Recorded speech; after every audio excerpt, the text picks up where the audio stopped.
All right, so I just dropped off my Fuji at the post office, and it's, you know, it's very bittersweet. I really wanted that camera for a long time. I bought it and I've used it, but I didn't use it near as much as I should have. And so,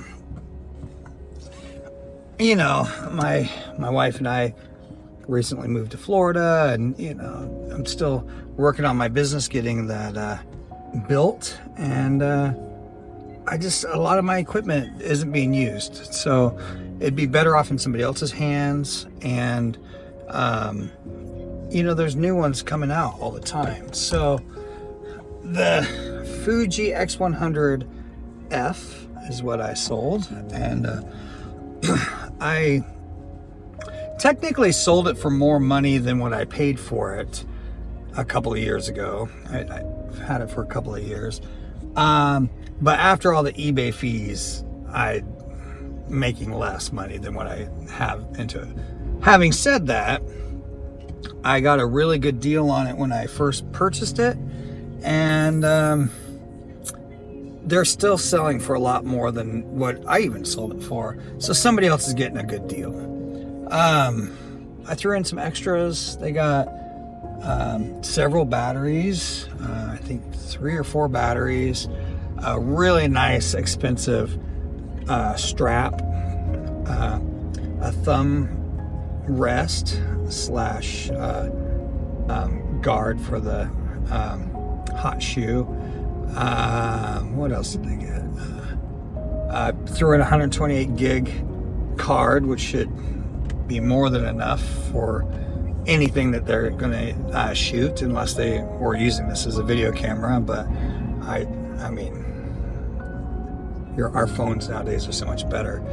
I think somebody's gonna get a lot of enjoyment out of it.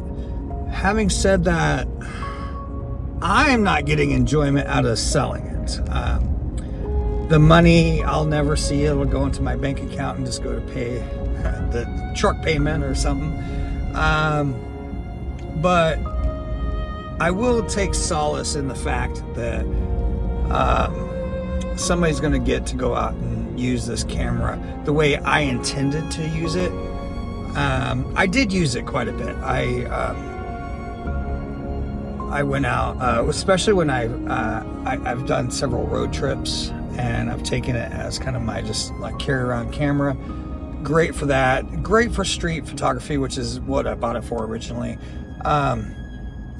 Good compact setup when you don't want to use your phone. Nowadays, you know, current iPhones and other smartphones, quality is probably even better than this camera.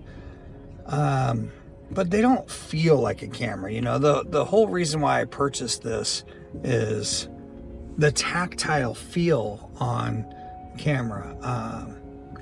10 out of 10, I recommend a camera like the Fuji X100 series, any of them, they all feel great, over a phone. The cell phones are awesome. I even bought a case one time that makes my phone look kind of like a regular street camera.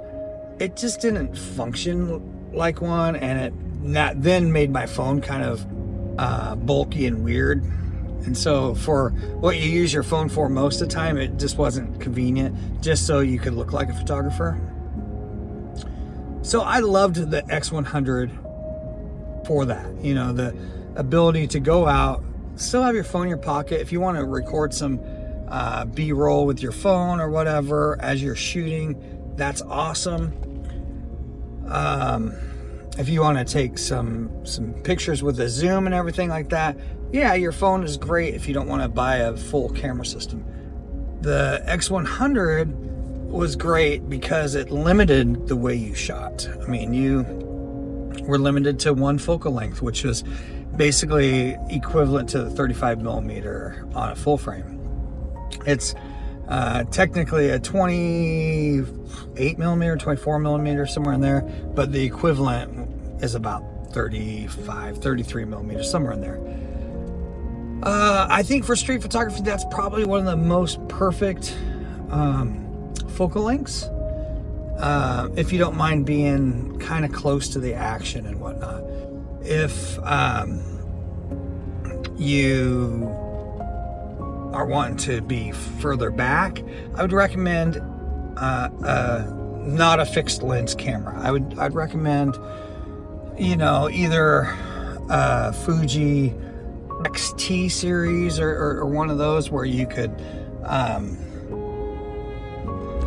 you know, have interchangeable lenses, or I would recommend you know, any other camera system, Canon, Sony, Nikon, whatever.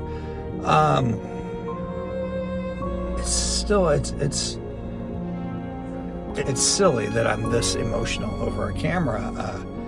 I loved that camera. I should have used it far more.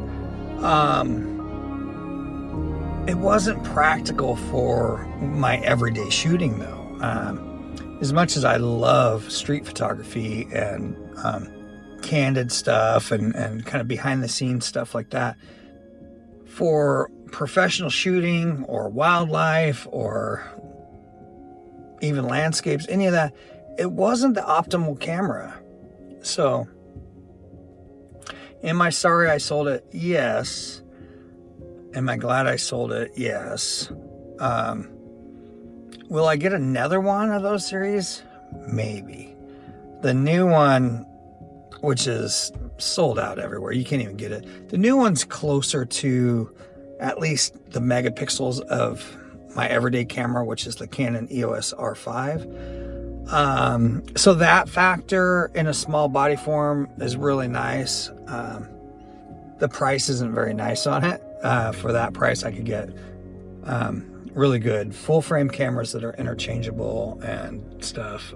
So yeah, I don't know. I don't know if I'll buy the newer version. I think it's the 100-6 or VI, I think. Anyway, but I will definitely be sorry that I don't have this camera probably tomorrow. Tomorrow I'll be like, man, I should be doing some street photography. Having said that, you could do street photography with any camera. There's no rules.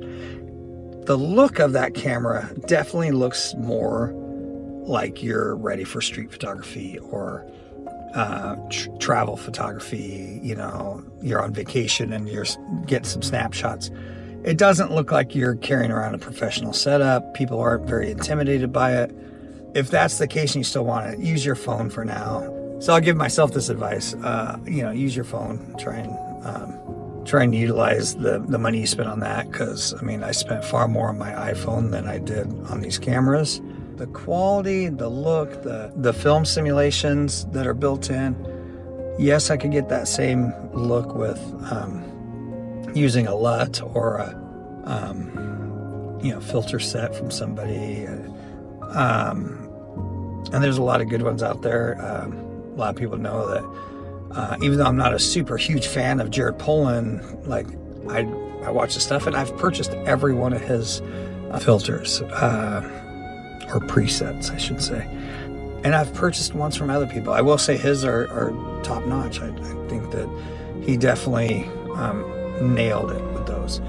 So if you want that look, if you want a vintage look or a different look, just use somebody's presets or make your own, which I'm in the process of doing myself. But it's so convenient in that camera. There are some new cameras on the market that I would love to try. There's Panasonic that got a lot of shit when it came out, but looks like it would work well for what I like to do.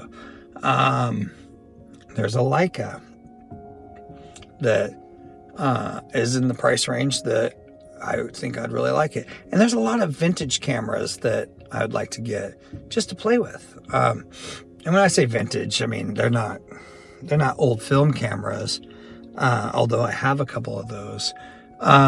They're vintage in the digital world. So, you know, instead of being 40, 50 megapixels, they might be 12 or 14 megapixels. Somehow those have a closer look to film out the gate. Anyway, there's just some random thoughts. I'm bummed that camera is going away, but I'm happy that somebody's going to get to enjoy it.